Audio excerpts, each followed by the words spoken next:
দর্শক আসসালামু আলাইকুম, আমন্ত্রণ জানাচ্ছি মাইটিভি সন্ধ্যার সংবাদে। আপনাদের সাথে আছি আমি উপমা কুণ্ডু। আর শুরুতেই জানিয়ে দেব সংবাদ শিরোনাম। অপরাধীদের খুঁজে বিচারের মুখোমুখি করতে দেশবাসীর প্রতি আহ্বান জানালেন প্রধানমন্ত্রী। দলমত নির্বিশেষে আহত সবার চিকিৎসার দায়িত্ব নেবে সরকার। শিক্ষার্থীদের হত্যা করে সরকারের উপর দায় চাপিয়েছে ছাত্রদল শিবির, বললেন ওবায়দুল কাদের। কর্মকাণ্ড ঢাকতে গ্রেপ্তার করছে সরকার, মন্তব্য মির্জা ফখরুলের। সারা দেশে চলছে অনির্দিষ্টকালের জন্য কারফিউ। শুক্র শনিবার রাজধানী ও আশপাশের জেলায় 9 ঘণ্টার শিথিল, অনেকটাই স্বাভাবিক রাজধানী ঢাকা। এবং কারফিউ শিথিলের পর রাজধানীর খুচরা বাজারগুলোতে নিত্যপণ্যের আকাশচুম্বী দাম। পাইকারি বাজারের চেয়ে খুচরা বাজারের দাম প্রায় কয়েক গুণ।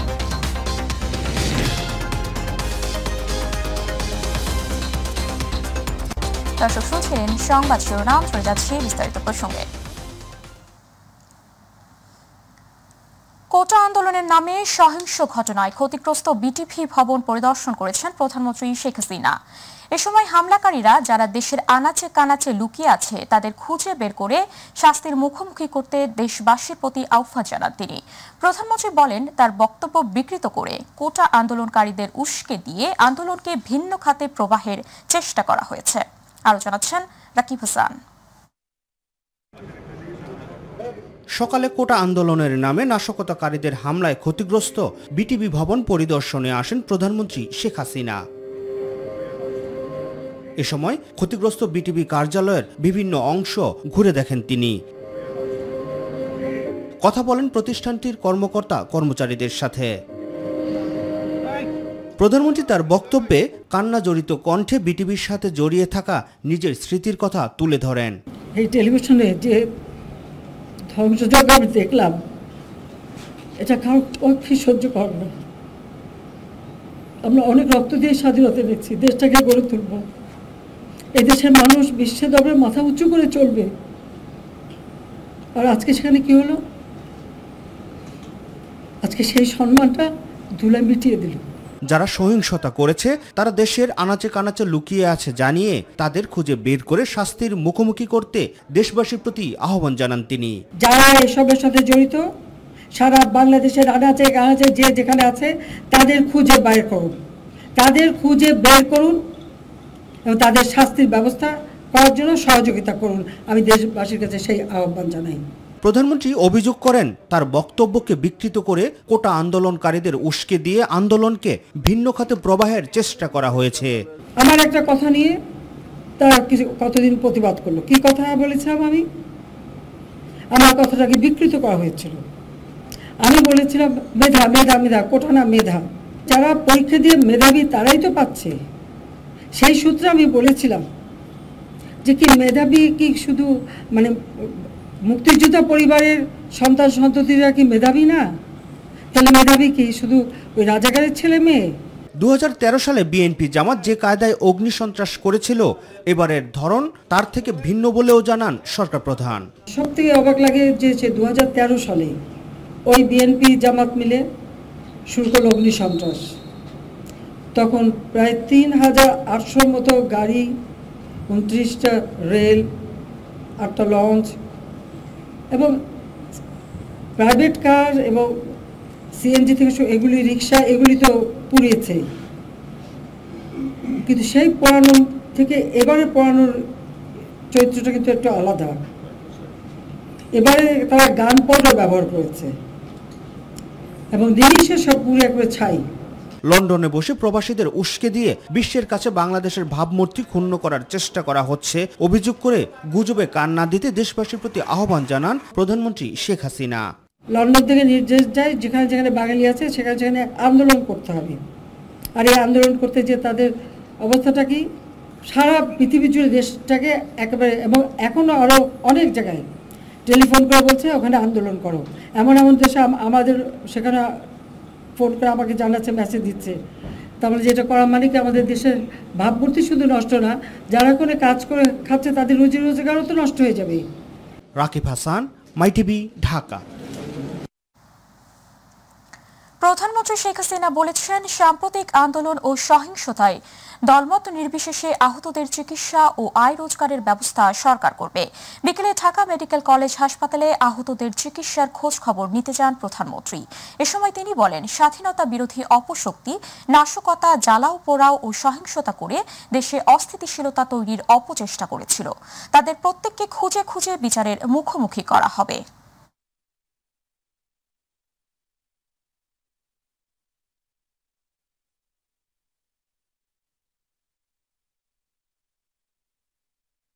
আমি এটুকু বলতে পারি যে আমরা চিকিৎসার জন্য যা যা প্রয়োজন সরকার করে যাচ্ছে এবং করবে।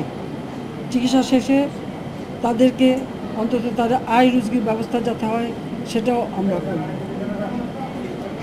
কাজে আমি মানুষকে মানুষ হিসেবে দেখি। এখানে দল মত নির্বিশেষে সকলের জন্যই আমি কাজ করি। আমি যা করি সব মানুষের জন্যই করি। আমি এখানে কোনো এটা চিন্তা করি না কে আমার সমর্থন দেয় না দেয়, সেটা আমি চিন্তা করি না। কারণ আমি জাতির পিতা বঙ্গবন্ধু শেখ মুজিবের কন্যা। মানুষ আমাকে ভোট দিয়ে প্রধানমন্ত্রী করছে তাদের সেবা করতে, সেভাবেই আমি সেবা করি। কিন্তু আমি দেশের মানুষ এবং আন্তর্জাতিক ক্ষেত্রে সবাইকে আহ্বান করব যে এই যে বর্বরতা, এই যে সন্ত্রাস, জঙ্গি এবং মানুষের হত্যা, এটা সম্পূর্ণ জঙ্গি কাজ। আওয়ামী লীগের সাধারণ সম্পাদক ও সেতু মন্ত্রী ওবায়দুল কাদের বলেছেন, আন্দোলনের নামে জামাত শিবির বিএনপি শিক্ষার্থীদের হত্যা করে সরকারের উপর দায় চাপিয়েছে। কয়েক হাজার নেতাকর্মী ও পুলিশের উপর হামলা চালিয়ে আহত করেছে, নজিরবিহীন তাণ্ডব চালিয়েছে। তাদের উদ্দেশ্য ছিল শেখ হাসিনার সরকারকে ক্ষমতা থেকে নামানো। দুপুরে আওয়ামী লীগের ধানমন্ডির রাজনৈতিক কার্যালয়ে এক সংবাদ সম্মেলনে তিনি এইসব কথা বলেন। এ সময় তিনি বলেন, কোটা সংস্কার আন্দোলনে সহিংসতায় প্রতিটি হত্যাকাণ্ডের বিচার বিভাগীয় তদন্ত ও বিচার হবে। তিনি বলেন, যারা সহিংসতা করেছে তাদের বিরুদ্ধে কঠোর আইনি ব্যবস্থা নেওয়া হবে। তাদের সুইসাইড স্কোয়াড অনুপ্রবেশ করে ঢাকা সহ সারা দেশে ৭১-এ পাকিস্তানি কায়দায় তাণ্ডব চালিয়েছে।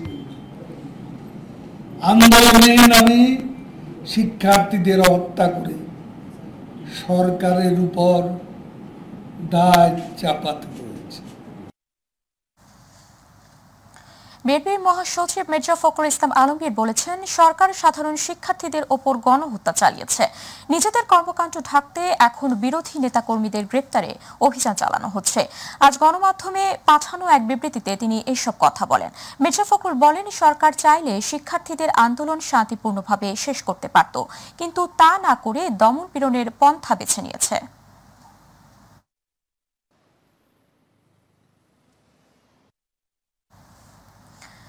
কোটা আন্দোলনকে পুঁজি করে রাষ্ট্রের ওপর হামলা তারেক রহমানের নির্দেশে হয়েছে বলে জানিয়েছেন পররাষ্ট্রমন্ত্রী ডক্টর হাসান মাহমুদ। দুপুরে জাতীয় প্রেস ক্লাবে দেশ ও স্বাধীনতা বিরোধী সন্ত্রাস নৈরাজ্যের বিরুদ্ধে ঐক্যবদ্ধ প্রতিরোধের শপথ শীর্ষক আলোচনা সভায় তিনি এইসব কথা জানান। বলেন, বিএনপির লোকেরাই স্বীকারোক্তি দিয়েছে, ছাত্রলীগের কর্মী মারলে ৫,০০০ টাকা, পুলিশ মারলে ১০,০০০ টাকা পুরস্কার দেয়া হবে। তারেক রহমানের ভয়েসও সরকারের হাতে এসেছে। তিনি আরও বলেন, বিএনপির নেতাকর্মীরাই আন্দোলনে ঢুকে নৈরাজ্য সৃষ্টি করার নির্দেশ দিয়েছে দুর্বৃত্তদের। এ সময় মন্ত্রী আরও বলেন, কোনো রাজনৈতিক দল দেশের ক্ষতি করতে পারে না। বিএনপি কোনো রাজনৈতিক দলই হতে পারে না বলেও বলেন ডক্টর হাসান মাহমুদ। তারেক রহমানের নির্দেশে হয়েছে। ছাত্রলীগ মারলে ৫,০০০ টাকা, পুলিশ মারলে ১০,০০০ টাকা স্বীকারোক্তি দিয়েছে। আমির খসরু মাহমুদ চৌধুরী কিভাবে নির্দেশ দিচ্ছে তাদের তরুণ নেতাকর্মীদের যে এখানের মধ্যে ঢুকে পড়ো, তোমরা এঙ্গেজ হও। যারা এই ধরনের কাজ করবে, অগ্নিসংযোগ করবে, মানুষ মারবে, পুলিশ মারবে, ধ্বংসযজ্ঞ চালাবে, তাদেরকে বড় বড় পদ দেওয়া হবে। এটি কোনো রাজনৈতিক দল, এটি একটি সন্ত্রাসী সংগঠন। সারা দেশে চলছে অনির্দিষ্টকালের জন্য কারফিউ। তবে আজ ও আগামীকাল শনিবার সকাল 8টা থেকে বিকেল 5টা পর্যন্ত ঢাকা, নরসিংদী, নারায়ণগঞ্জ ও গাজীপুরে কারফিউ শিথিল থাকবে। বৃহস্পতিবার ধানমন্ডিতে নিজ বাসভবনে বিভিন্ন আইন শৃঙ্খলা বাহিনীর ঊর্ধ্বতন কর্মকর্তাদের সাথে সমন্বয় সভা শেষে এই তথ্য জানান স্বরাষ্ট্রমন্ত্রী আসাদুজ্জামান খান। তিনি বলেন, শুক্র ও শনিবার ঢাকা, গাজীপুর, নারায়ণগঞ্জ ও নরসিংদীতে কারফিউ চলবে। তবে সকাল 8টা থেকে বিকেল 5টা পর্যন্ত কারফিউ শিথিল থাকবে। এছাড়া বাকি জেলাগুলোতে কারফিউয়ের বিষয়ে সিদ্ধান্ত নেবে জেলা প্রশাসন। মন্ত্রী আরও বলেন, চলমান কারফিউ সম্পূর্ণ তুলে নেওয়ার বিষয়ে সরকার আপাতত ভাবছে না। পরবর্তীতে পরিস্থিতি বুঝে এ বিষয়ে সিদ্ধান্ত নেওয়া হবে বলে জানান তিনি। থাকবে অন্যান্য জেলায় সংশ্লিষ্ট জেলা প্রশাসক, আইন শৃঙ্খলা বাহিনী সমন্বয় করে তাদের স্ব জেলায় কারফিউ নিয়ে তারা সিদ্ধান্ত নেবেন। ঢাকাকে ইম্পর্টেন্স দেওয়া হয়, ঢাকা সমস্ত কিছু আমরা জেনে নেই। ঢাকার জেনে নিতে আমাদের একটু সময় লাগে। সব গোয়েন্দা সংস্থারা আসে এবং সমস্ত যারা নাকি আইন শৃঙ্খলা রক্ষাকারী বাহিনী, সমস্ত বাহিনীর প্রধানরা এখানে আসেন, তাদের অভিমতের ভিত্তিতে এটা সিদ্ধান্তটি নেওয়া হয়। যে ব্লক রেইডের কথা বলছেন, চিরুনি অভিযান কথা বলছেন, আমরা তাদের খুঁজে বের করার জন্য এগুলি করছি। আমরা চাই যে এই মানুষটি আসলেই দোষী, তাকেই বের করার জন্য। সেই জন্যই আমাদের এই চিরুনি অভিযান চলছে এবং এটা যতদিন পর্যন্ত আমরা সবাইকে ধরতে না পারবো ততদিন পর্যন্ত এই অভিযান চলবে। সাম্প্রতিক কোটা সংস্কার আন্দোলন এবং পরবর্তীতে তাকে ঘিরে সহিংসতায় নিহতদের স্মরণে বাদ জুমা সারা দেশের মসজিদে দোয়া ও মোনাজাত অনুষ্ঠিত হয়েছে। এতে নিহতদের আত্মার মাগফিরাত কামনা ও আহতদের আশুরোগ মুক্তি কামনায় বিশেষ দোয়া করা হয়। বাংলাদেশ আওয়ামী লীগ এবং সহযোগী সংগঠনের পক্ষ থেকেও বিশেষ মোনাজাত করা হয়। রাজধানীর বাইতুল মোকাররম মসজিদে বিশেষ দোয়ায় অংশ নেন মুসল্লিরা।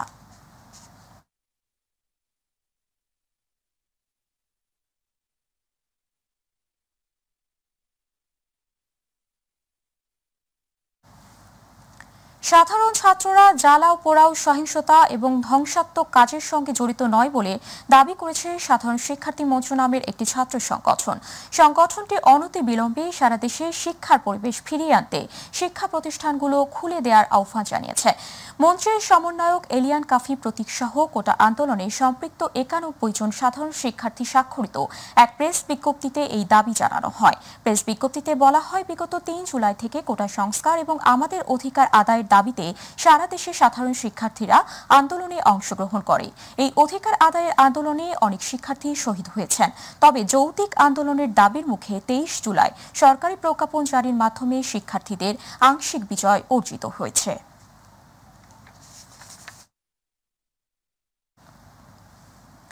বৈষম্য বিরোধী ছাত্র আন্দোলনের কর্মসূচিতে আইন শৃঙ্খলা বাহিনী নির্বিচারে গুলি চালিয়েছে বলে অভিযোগ করেছেন প্রতিবাদী সামাজিক ও সাংস্কৃতিক সংগঠনের নেতারা।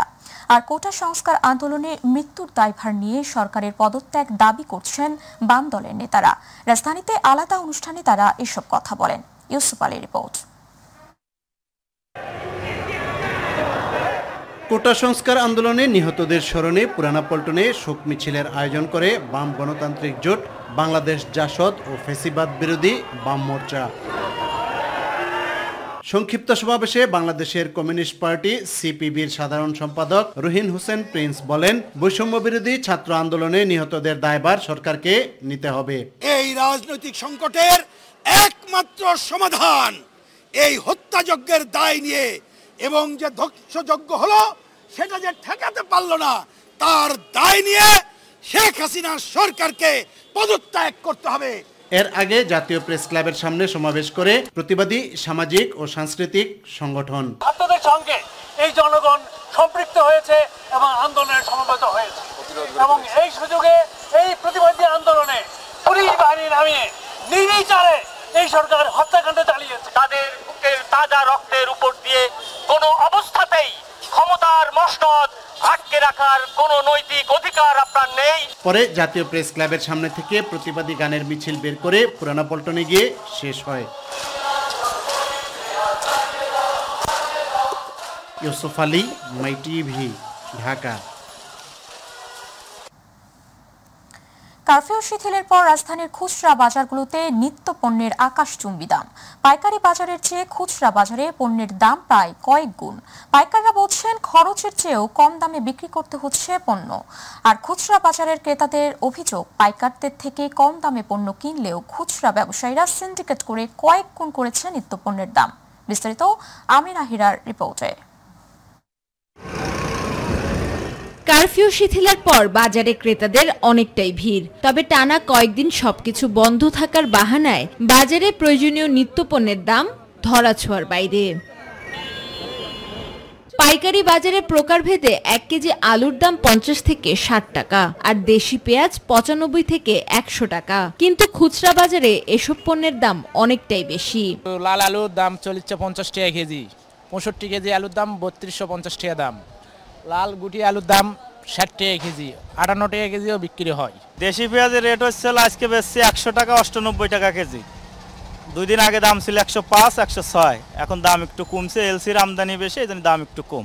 রাজধানীর খুচরা বাজারে 60 টাকার নিচে নেই কোনো সবজি। তবে পাইকারি বাজারে সবজি হাতের নাগালে। কেজি প্রতি ধুন্দুল 10 টাকায়ও বিক্রি করতে পারছেন না পাইকাররা। তবে এই সবজি খুচরা বাজারে ঢুকলে তার দাম হয়ে যাচ্ছে 60 থেকে 70 টাকা। আর বেগুন পাইকারিতে 40 টাকায় বিক্রি হলেও ভোক্তারা খুচরা বাজারে কিনছে 80 থেকে 90 টাকা দরে। কচু 10 টাকা কিনা 10 টাকায় বিক্রি, আর ধুন্দুল 15 টাকা নেনি 16 টাকা 18 টাকা 20 টাকা বিক্রি। ধুন্দুল কিনলাম হচ্ছে 60 টাকা করে, তার আগের দিন কিনছে 80 টাকা করে। মানে দ্রব্যমূল্য দাম বাড়তি, অথচ আমাদের ইনকাম কিন্তু আমাদের ইনকাম বাড়তেছে না, বাট দ্রব্যমূল্য এভাবে বাড়তেছে। ছোটখাটো বাজারে বাজারে কাঁচামরিচের ঝাঁজ থাকলেও পাইকারি বাজারে নেই মরিচের ঝাঁজ। পাইকারি বাজারে কেজি প্রতি মরিচ বিক্রি হচ্ছে 100 থেকে 120 টাকা দরে। তবে খুচরা বাজারে মরিচ 250 থেকে 300 টাকা কেজিতে বিক্রি হচ্ছে। কচু, লাউ, মিষ্টি কুমড়া সহ সব ধরনের সবজিতেই পাইকাররা লাভের মুখ না দেখলেও খুচরা ব্যবসায়ীদের ব্যবসা খুব একটা খারাপ নয়। মরিচ 100 টাকা কেজি বেশি, মোকামে কিনা 150 টাকা কেজি। লাভ হয় না, লাভ হয় না, আমাকে লস, গাড়ি ভাড়া লস। গাড়ি ভাড়া আমরা 17 টাকা মাল কিনছি, 18 টাকা বেচছি, আমাকে 5 টাকা করে গাড়ি ভাড়া 21 টাকা করে পড়ছে। বেশি বলতে বেশি বাজার যখন বাড়ে তখন আমরা বাড়তি বেচতে হয়, আর কমলে কমতি। খুচরা বাজারের দাম বাড়ানোর সিন্ডিকেটে অতিষ্ঠ ভোক্তারা। অভিযোগ করছেন সবকিছুতেই রাখা হয় বাড়তি মূল্য। বর্তমানে বাজার অবস্থা আরো ঊর্ধ্বগতি, এতে যারা খেটে খাওয়া মানুষ, সকল প্রকার মানুষের মধ্যে একটা আতঙ্ক সৃষ্টি হয়েছে। পাইকারি বাজারে যে সবজির মূল্য মাত্র 10 টাকা, খুচরা বাজারে আসলে সেই সবজির মূল্য হয় 60 টাকা কেজি। নিত্য পণ্যের এমন আকাশচুম্বী দামের তারতম্যে ভোক্তারা এখন নাজেহাল। তাই ভোক্তাদের দাবি শুধু পাইকারি মার্কেট নয়, খুচরা বাজারেও নিতে হবে মনিটরিংয়ের যথাযথ পদক্ষেপ। আমিনা হিরা, মাই টিভি, ঢাকা। কোটা সংস্কার ও বৈষম্য বিরোধী ছাত্র আন্দোলনের উপর ভর করে দেশব্যাপী নৈরাজ্য চালায় জামাত, শিবির ও বিএনপি। বিশেষ করে গণমাধ্যমে বেশ আলোচনায় সরব ছিল রংপুর এবং নরসিংদী। তবে স্থানীয় রাজনৈতিক অঙ্গনে অভ্যন্তরীণ দ্বন্দ্বের কারণে অগ্নিসংযোগ সহ নৈরাজ্য চালানো হয় নরসিংদীর মাধবদী পৌরসভায়। এমনকি ভাড়াটিয়া সন্ত্রাসী দ্বারা মেয়রকে হত্যার চেষ্টা সহ পুড়ে ছাই করে দেয় বঙ্গবন্ধুর ছবি ও প্রধানমন্ত্রীর দেয়াল খচিত মুরাল। এর ফলে স্থবির হয়ে পড়েছে নাগরিক সেবা কার্যক্রম। নরসিংদী প্রতিনিধি তৌহিদুর রহমানকে সাথে নিয়ে তাপস চন্দ্র দাসের ক্যামেরায় আরো জানাচ্ছেন আবু সাইদ অপু। গেল 19 জুলাই শুক্রবার বিকেল 3:35। অগ্নিকাণ্ডের কালো ধোঁয়ার কালিমায় ঢেকে গেছে প্রধানমন্ত্রী শেখ হাসিনার দেয়ালখচিত মুরাল। সিসিটিভি ক্যামেরার ফুটেজ লক্ষ্য করা যাচ্ছে পূর্ব পরিকল্পিতভাবে হামলা চালানোর প্রক্রিয়া। তবে এরা কেউ ছাত্র নয়,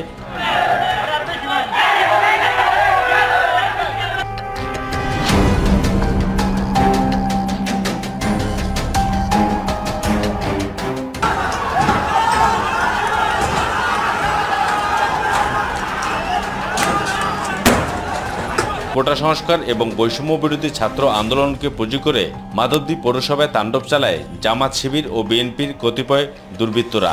এর পরদিন শনিবার আবারও দ্বিতীয় দফায় চালানো হয় মাধবদী পৌরসভায় নারকীয় তাণ্ডব।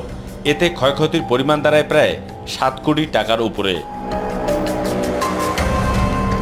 1994 সালে নির্মিত পৌরভবনে কতিপয় স্বার্থান্বেষী নেতাদের নীরব সম্মতির কারণেই অগ্নিসংযোগ সহ পুড়িয়ে দেওয়া হয় গাড়ি, মোটরসাইকেল, সিসিটিভি ক্যামেরা, নাগরিক সেবা নিশ্চিতকরণের যাবতীয় উপকরণ।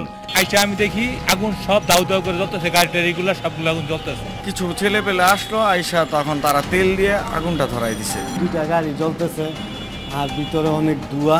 কোটা সংস্কার আন্দোলনের সবচেয়ে উত্তেজনাপূর্ণ সময়ে নরসিংদীতে জেল ভেঙে পলায়ন সহ মাধবদী পৌরসভায় ব্যাপক সহিংসতা দেখা গেলেও চোখে পড়েনি ক্ষমতাসীন দলীয় নেতাকর্মীদের উপস্থিতি। আর এমন বক্তব্য উঠে আসে স্থানীয় কাউন্সিলরদের ভাষায়, যারা করছে তারা জনগণের শত্রু বলে আমি আখ্যায়িত করি। এভাবে তারা প্রস্তুতি নিয়ে একটা পৌরসভা এত বড় একটা সরকারি প্রতিষ্ঠানে আগুন ধরায় দিবে, হ্যাঁ অবশ্যই তাদের পুরো পরিকল্পনা ছিল। পৌরসভা একে একে 2 বার ভাঙচুর করেছে। আমরা মাধবদীর মানুষ এটা আশা করি নাই যে এরকম কিছু হবে। জেলায় দলের অভ্যন্তরীণ কোন্দলের কারণে হামলাকারীদের প্রতিহত করতে পারেনি বলে সমালোচনা রয়েছে দলের ভেতরেই। তবে মাধবদী পৌরসভার মেয়র সহ ছাত্রলীগ ও অঙ্গ সংগঠনের হাতে গোনা কয়েকজন নেতা ছাড়া আর রাজপথে কেউ নামেনি বলে অভিযোগ মাধবদী পৌর মেয়রের। আমি যখন মাঠে নামি, আমার নেতাকর্মীদেরকে সাথে নিয়ে আমরা সবাই মাঠে নামি, তখন কিন্তু আমি জেলা আওয়ামী লীগের বা উপজেলা আওয়ামী লীগের কাউকে কিন্তু আমরা কিন্তু পাশে পাই। মানে বিএনপি যে আমাদের দুষ্কৃতিকে যাতে আক্রান্ত হলাম, তখন আমরা কিন্তু 1-150 লোক নিয়ে এই হাজার লোকের পক্ষে কিন্তু আমাদের সংগ্রাম করা, আন্দোলন করা সম্ভব না। এমনকি ভাড়াটিয়া সন্ত্রাসী দ্বারা মেয়রকে হত্যার চেষ্টা সহ পুড়ে ছাই করে দেয় বঙ্গবন্ধুর ছবি, ভেঙে ফেলা হয় প্রধানমন্ত্রীর ছবিও। জীবন বাঁচাতে সোনালী টাওয়ারে মেয়র আশ্রয় নিলেও সেখানেও হামলা চালায় দুর্বৃত্তরা বলেও অভিযোগ করেন মেয়র। এটা আসলে পরিকল্পনা করে ঘটনা হয়েছে আওয়ামী লীগকে দুর্বল করার জন্য। কারণ আমাকে এবং আমার নেতাকর্মীদেরকে মেরে ফেলতে পারলে কিন্তু মনে করেন যে এখানে আওয়ামী লীগটা আর কেউ করার মতো কোনো লোক থাকবে না। নেপথ্য থেকে দেশ ও রাষ্ট্রকে অস্থিতিশীল করতে চেয়েছিল তাদের দৃষ্টান্তমূলক শাস্তি নিশ্চিত করা দাবি ছিল সুফলভোগী নগরবাসীর। আমাদের এই মাধবদীতে কখনো সহিংসতা এরকম বড় ধরনের হয় নাই। তাদের আইনের আওতায় এনে বিচার হোক, এটা আমরা সবাই চাই, জনগণ সবাই চাই। তারা এই আমাদের মাধবদী পৌরসভার কেউ না, অন্যায় যারা করেছে তাদেরকে শাস্তি তো অবশ্যই পেতে হবে। মানুষকে সেবাও দিতে পারতেছি না, মানে আমাদের আসলেই সমস্যা হচ্ছে, বিশেষ করে জনগণদের বেশি সমস্যা হচ্ছে। 2 দফা হামলায় পুড়িয়ে ছারখার করে দেওয়া হয় মাধবদী পৌরসভার গাড়ি, অগ্নিসংযোগ করা হয় পুরো ভবন। তবে যারা এসব ভবনে আগুন লাগিয়েছে সেসব দুর্বৃত্তদের বিচারের আওতায় এনে শাস্তি নিশ্চিত করার দাবি জানিয়েছেন মাধবদী পৌরসভার নগরবাসীরা। নরসিংদীর মাধবদী পৌরসভা থেকে আবু সাইদ অপু, মাই টিভি। দর্শক সাথে থাকার জন্য ধন্যবাদ। আমাদের পরবর্তী সংবাদ দেখার আমন্ত্রণ জানিয়ে বিদায় নিচ্ছি আমি উপমা কুন্ডু। আল্লাহ হাফেজ।